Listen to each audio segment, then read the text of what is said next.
a annoncé, vous le saviez certes, le report sur les rapatriements des reliques de Patrice Emery Lumumba. Est-ce important pour l'instant de rapatrier les reliques?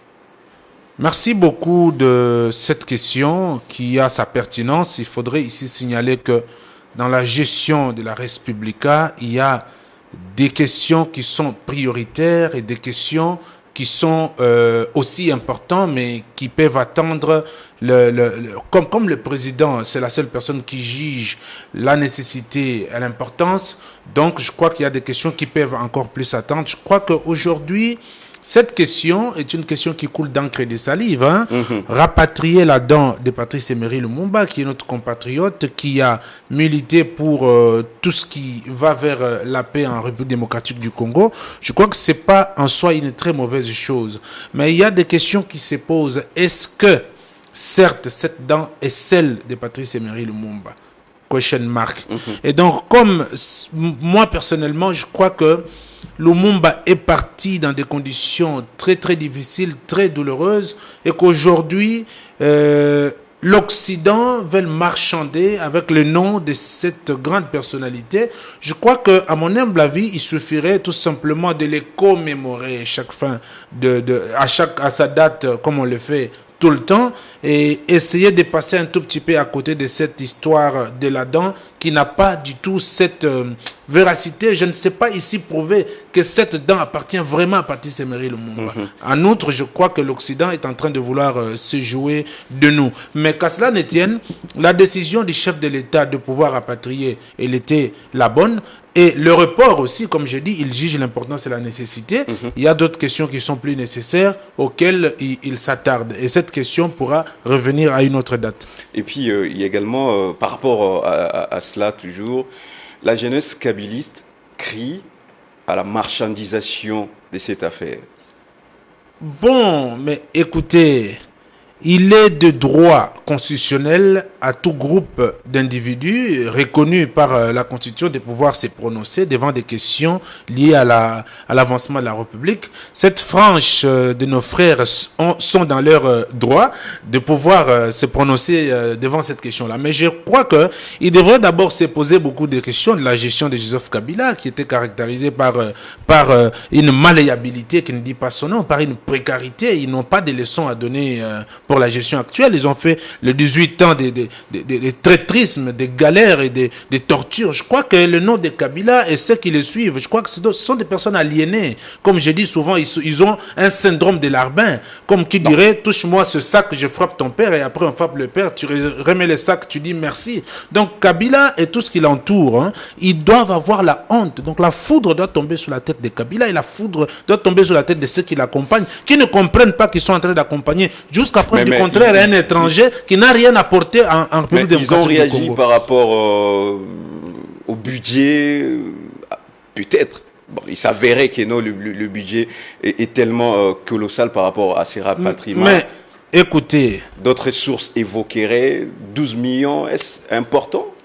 Écoutez, monsieur le journaliste, toute action institutionnelle a toujours un budget. Toute action qui va dans le sens de la gestion de la Res Publica a toujours un budget.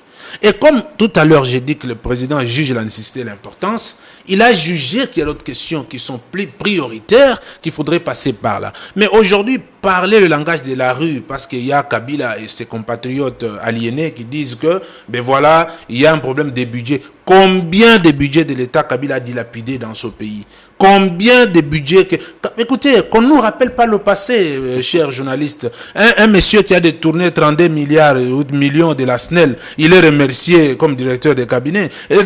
Écoutez, tout ça sont des choses ils n'ont pas de leçons. Kabila et ses compatriotes n'ont pas de leçons à donner au peuple congolais parce que ce sont eux qui ont détruit la République. Pendant 18 ans, Kabila devrait faire quelque chose pour le Congo. Il n'a rien fait. Et aujourd'hui, au lieu de distraire les gens sur ce qui se passe, on devrait tous se concentrer pour accompagner l'institution président de la République qui marque... Même si ça ne marche pas, non, il faut toujours accompagner. Non, mais écoutez, qu'est-ce qui ne marche pas? Félix Tshisekedi a trouvé le pays dans le fin fond du chaos et qu'il est en train de lutter avec ce qui l'accompagne pour le remettre sur le rail. Et aujourd'hui, la corruption corruption, le détournement, ça c'est la marque de Kabila, devant laquelle Tshisekedi est en train de lutter aujourd'hui, avec les compatriotes qui les comprennent et qui l'accompagnent. Aujourd'hui, au lieu de parler des questions inutiles, nous devons peut-être tabler sur les questions liées à la vie nationale, l'éducation, comment générer l'argent pour que les secteurs vivriers de la République puissent vivre. Ça sont des questions les plus importantes. On ne veut pas ici tabler sur des questions politiciennes.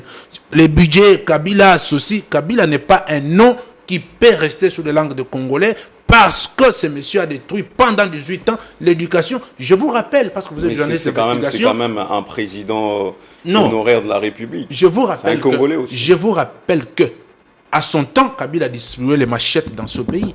Il a trop patrouillé sur l'éducation qu'aujourd'hui, nous avons une disposition de la Constitution qui est actuellement respectée, la gratuité de l'enseignement. Avec Kabila, il n'y avait rien de respecté à ce qui concerne les mesures qui sont au sein de notre Constitution.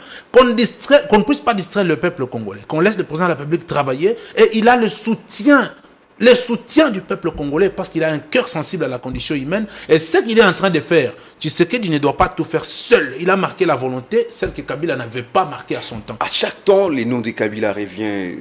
Est-ce que vous avez un problème particulier avec Kabila? Oui, j'ai un problème particulier avec Kabila. Lequel? Il a détruit l'éducation. Il a détruit le pays. Il a sapé sur l'économie. Ok? Et puis il monte au créneau pour dire qu'il n'a pas pu changer le peuple congolais. Écoutez, nous l'avons accueilli, je l'ai dit souvent, nous l'avons tout donné. Et ce monsieur, jusqu'à ce jour, profite d'instrumentaliser les aliénés qui sont derrière lui, qui passent pour contraindre le président de la République qui ne puisse pas faire son travail. Mais écoutez, aujourd'hui, le pays est entre les mains d'un Congolais. Et pourquoi les Congolais ne peuvent pas comprendre que Kabila fut un étranger que nous avons accueilli et on doit les mettre au passé pour que le Congo puisse avancer? C'est ça mon problème avec Kabila. Il doit se taire. Il doit se taire, comme il le sait toujours tu, même pendant qu'il était président. Donc ça veut dire qu'aujourd'hui, nous sommes sur l'autoroute du développement qui nécessite l'accompagnement de tout le Congolais pour que le Congo puisse avancer. Le respect que nous avons perdu à son temps avec Kabila, plein de 18 ans, nous sommes en train de le retrouver à travers les actions de Félix Tshisekedi, aujourd'hui président de l'Union africaine. Il y a d'autres actions qui se mettent en place. Et pourquoi ne pas l'accompagner? Quitter la rue, quitter les débats de la rue. Je dis aux aliénés qui accompagnent Joseph Kabila, les personnes qui aujourd'hui souffrent de ce syndrome de Larbin, de pouvoir comprendre et se réveiller pour que le Congo soit respecté. Tout le monde également ne peut pas se rallier derrière Félix Tshisekedi quand même. C'est la démocratie. Non, ici vous ne m'avez pas compris. Je ne veux pas que les gens se rallient derrière Félix Tshisekedi. Okay. Je veux que les gens comprennent ce qui est nécessaire pour la République. Mais parce que Tshisekedi est une institution et que cette institution, président de la République, a l'obligeance de mieux traiter la question de la République, d'où elle nécessite l'accompagnement du peuple congolais. Tshisekedi en tant qu'institution. Parce qu'après Tshisekedi, cette institution pourra recevoir une autre personne. Mais si on trop patrouille sur les lois qui doivent être impersonnelles, si on ne veut pas accompagner les actions de cette institution qui sont impersonnelles pour le devenir de la République, et une autre personne viendra, le Congo restera toujours au chaos. Et ce que moi je ne veux pas, c'est que comme nous avons assisté aux troubles, au détournement, au couronnement des malfaiteurs, aux assassinats. Je salue la mémoire d'Arma Tungulu, de Chebeya et des autres. Je crois que ces gens-là sont partis parce qu'il y avait une mégestion, il y avait quelqu'un qui se comportait comme une poule mouillée, qui ne comprenait pas comment il faut gérer la République. Et qu'aujourd'hui, nous sommes sur l'autoroute du développement. J'en appelle à la conscience des Congolais pour leur dire qu'aujourd'hui, il y a un Congolais à la tête de la République. Nous devons impérativement les soutenir pour qu'après Tshisekedi, qu'il y ait un autre Congolais, que le pouvoir revienne toujours entre les mains des Congolais. Les pouvoirs entre les mains des Congolais, fierté d'Inanga. Nous poursuivons cette tranche avec vous. Cette fois, on parle de la récente sortie médiatique de Félix-Antoine Tshisekedi à Goma. Il a dit, si possible, il essaie de voir avec les gouvernements en place, délocaliser la ville de Goma pour tenter aussi que nos compatriotes qui vivent de l'autre côté soient stables. Est-ce l'effectivité de cette décision aura bel et bien lieu? Non, monsieur le journaliste, écoutez, voilà pourquoi nous avons toujours tendance à désorienter le peuple congolais. L'action de l'institution président de la République est axée sur le temps. Okay. Lorsque le président de la République promet quelque chose, cela ne veut pas dire que du jour au lendemain ça va se faire parce qu'il y a l'étude de faisabilité. Quand le président promet, ça veut dire que c'est dans son pouvoir d'un État gendarme et d'un État providence aussi, surtout l'État-providence. Quand il promet, c'est pour dire que la bonne volonté de mieux faire est là, mais il faut que s'attende l'étude de faisabilité. Je crois qu'il faut éclairer la lanterne du peuple congolais à cette question. On nous dit, j'entends, oui dire que le président de la République promet, il ne réalise pas. Mais écoutez, entre un président de la République qui promet et qui réalise petit à petit selon les convenances du microcosme fonctionnel, et entre un président de la République qui était une poule mouillée, qui n'a jamais promis, qui n'a jamais parlé, qui n'a jamais rien fait. Il faut rester toujours dans ces cadres. Donc okay, restons toujours dans ces cadres. Lorsque le président de la République promet, c'est dans son cœur sensible à la condition humaine, il pressent la douleur du peuple congolais. En tant que premier citoyen, en tant que parent, il est sur place, il voit, et puis il promet. Quand il promet, il rentre, et puis il y a une étude de faisabilité, et après les actions s'en suivent. Donc je crois que le président de la République a un devoir. Félix Tshisekedi se met à la place de Congolais. Il dit qu'après lui, il faut que le Congo puisse être sur le rail. C'est ça sa mission depuis le commencement, depuis son mandat. Ce discours était qu'il faut remettre le pays sur le rail. Qu'est-ce qui a enterré le pays? La corruption, la gabégie, le couronnement des malfaiteurs et tout ce qui se passe. Le chef de l'État a ses devoirs de pouvoir remettre le pays sur le rail, mais surtout, il ne va pas le faire seul. Il faut que le Congolais quitte les guerres politiciennes, que la discussion soit plus sur l'État congolais et les propositions. Le Congolais doit devenir aujourd'hui un cadre d'échange, de réflexion, de discussion et de propositions. Lorsqu'on fustige, mais il faut proposer. Par contre, le Congolais ne propose rien. Ils sont là que pour fustiger. Nous devons accompagner l'institution président de la République pour le devenir de la République. Alors, quand même, les déplacements de la ville de Goma, c'est quand même une bonne initiative, selon vous. Mais écoutez, monsieur le journaliste, encore une fois, ça a été traité d'une promesse non réalisée. Voilà. Nous avons suivi les tollés sur toutes les chaînes de télévision. Il a promis d'aller à Goma, mais pourquoi il n'y va pas? C'est comme s'il y avait quelque chose à craindre. Écoutez, le chef de l'État a répondu. Comme j'ai dit, c'est la seule personne qui juge l'importance et la nécessité. Il a jugé bon, il a trouvé que c'était le moment. Il est à Goma, il est en train de travailler. Il fait son action de proximité avec le peuple de Goma, qui sont vraiment contents, qui le regardent et qui disent que le parent est venu. Et il est parti non seulement pour la beauté des yeux, mais pour faire le suivi de ce qui avait été dit, l'état des sièges. Donc c'est ce qui est en train de se faire. Les gens ont dit que le gouvernement central devrait y arriver. Le chef de l'État est sur place, il fait le suivi, il donne des recommandations pour que, des ordres plutôt, pour que cette action soit bien menée. Alors pour l'instant, 7 jours, c'est l'agenda du chef de l'État qui prévoit 7 jours à Goma et puis dans l'Est, Nord Kivu et Ituri. Aujourd'hui, si possible, il va s'entretenir avec son homologue ougandais Yoweri Museveni par rapport à la construction d'une route Kampala-Goma. Ça pourrait également profiter dans le même cadre pour nos habitants de la ville de Goma, les échanges commerciaux aussi. Mais écoutez, c'est l'action du vrai Congolais. Il est en train de travailler pour le Congo. Le monde étant un village planétaire, on a besoin de tout le monde pour exister. Nous sommes le seul pays en Afrique qui a 9 pays frontaliers. Donc ça veut dire que nous sommes obligés de jouer à la grande diplomatie comme le fait le chef de l'État pour pouvoir travailler avec ces derniers afin de mettre à bon train nos relations. Cette route-là, ça sera profitable pour le Congo. Je crois que tout ce que le chef de l'État fait pour le moment, c'est à l'avantage du Congo et du peuple congolais pour revenir au respect qui jadis nous l'avions perdu par la manque de compréhension de la gestion de la République. Et aujourd'hui, le chef de l'État est en train de jouer à cette diplomatie anticipative pour que le Congo puisse redorer de son image d'antan. Actuellement, état des sièges, Félix Tshisekedi est là pour palper quand même du doigt les réalités et puis les avancées significatives de nos forces armées. Est-ce qu'on peut se dire que Félix s'y rend en vrai guerrier? Comme j'ai dit, c'est les vrais Congolais. Donc ça veut dire que je tout parle ce de vrais guerriers au front. Non, j'ai dit c'est les vrais Congolais. Lorsqu'on est vrai Congolais, on se bat pour sa patrie. Et quand on se bat pour sa patrie, directement, on devient automatiquement guerrier. Ça veut dire qu'il va en vrai guerrier.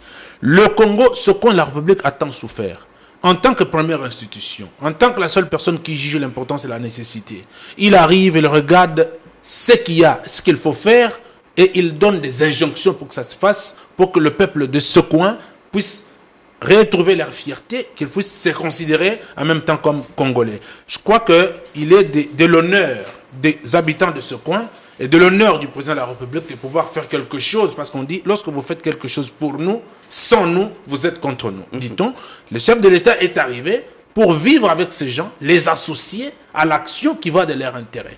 Et au cas où, d'une manière un peu générale, au cas où quelques groupes armés jugeaient bon qu'il y ait quand même un échange, soit un dialogue entre l'institution président de la République et ces groupes armés. Moi, je crois que si, quant à cette question, si ce dernier level, je crois qu'il y aura un cadre. J'ai dit le chef de l'État n'est pas allé pour les groupes armés. Okay. Il est allé pour subvenir aux besoins de ce Congolais-là. Et il est allé parce qu'il y a une sécurité, il y a tout ce qui a été mis en place. Puisqu'après Goma, Ituri également. Exactement, j'ai dit, il est allé parce qu'il y a une sécurité garantie pour qu'il puisse vivre mieux avec nos frères de ce coin-là.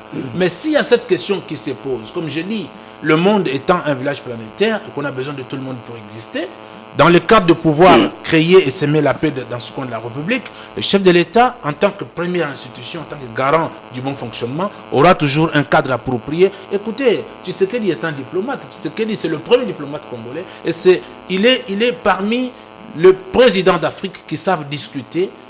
C'est un conciliateur. Je crois que si cette question monte au créneau, il aura un cadre pour discuter afin de semer la paix. Et pourquoi pas éradiquer, excusez-moi, pourquoi pas aller éradiquer totalement ces genres de choses à l'Est, qui d'ailleurs, puisqu'on voit avec les M23 et consorts, ils ont créé des cadres de dialogue pour certes avoir des places au sein du gouvernement. Non, mais écoutez, les choses doivent changer. Les choses doivent changer. Donc ça veut dire que lorsqu'on crée un mouvement rebelle, pour avoir un poste, ça c'était la marque de Joseph Kabila. On ne peut pas rester... Apparemment vous avez un problème particulier. Ouais, ben c'était la marque de Joseph Kabila qui a nourri les M23, c'est lui qui nourrissait les M23, c'est lui qui nourrissait tous les... Et vous avez des preuves? Écoutez, ce sont des choses connues, vous êtes journaliste d'investigation. Et donc, Mamadou Ndala est parti. Pourquoi? C'est parce qu'il fallait tout ça. Ben, écoutez, je ne vais pas en parler ici, je ne vais pas m'attarder sur ce genre de questions, mais je vais dire que le chef de l'État, Félix Tshisekedi, est un conciliateur. Partir dans le sens de dire qu'un groupe armé crée une pression pour venir dans l'armée, c'est la marque de Joseph Kabila. Tshisekedi a sa marque. La marque de Tshisekedi, c'est de donner la valeur au peuple congolais. Traquer, mettre l'armée républicaine pour traquer les bandits, les frapper, les arrêter, les anéantir pour que la paix règne. C'est ce qu'il peut faire. Alors s'il y a un cadre de concertation, ça ne sera pas un cadre de concertation pour les repêcher au gouvernement. Ça sera un cadre de concertation pour leur dire, vous avez tué, vous avez tant fait, vous devez répondre à la justice. Point barre. Alors, je vous rappelle déjà, depuis le dimanche 13, l'armée a délogé plusieurs groupes armés également. Nous notons Fataki, le milice UPRDC Kadeko, qui sont déjà neutralisés. Est-ce qu'on peut dire que c'est grâce aussi à la présence du chef de l'État dans ce coin? Non, mais il y avait un précédent. Le chef de l'État est allé juste... Déjà, les dimanches, 3 groupes armés neutralisés. Voilà, ça montre que l'armée républicaine est en train de travailler. Nous devons tout simplement applaudir cette armée. Elle a fait ce qu'elle a fait, peut-être ce qui a fait que le chef de l'État se sente en sécurité pour arriver à ce coin de la République. Nous devons vraiment applaudir à l'armée de la République. Le chef de l'État est allé pour soutenir, donner du tonus, montrer à notre armée que je suis là pour vous. Montrer à ce peuple que je vous accompagne, je vous accompagnerai. Le discours du chef de l'État, il avait dit une autre fois, il dit, même s'il faut donner ma tête pour la paix à ce coin de la République, je le donnerai. Les gens n'ont pas compris, dans la philosophie du langage, tout est langage. Donner sa tête, ce n'était pas sa tête physique, c'était les efforts diplomatiques, les efforts militaires, les efforts politiques pour qu'il y ait la paix à ce coin de la République. Et c'est ce qui s'est fait. Et c'est ce qui est en train de se faire. Écoutez, on peut beau dire, Tshisekedi est en train de travailler pour le peuple congolais.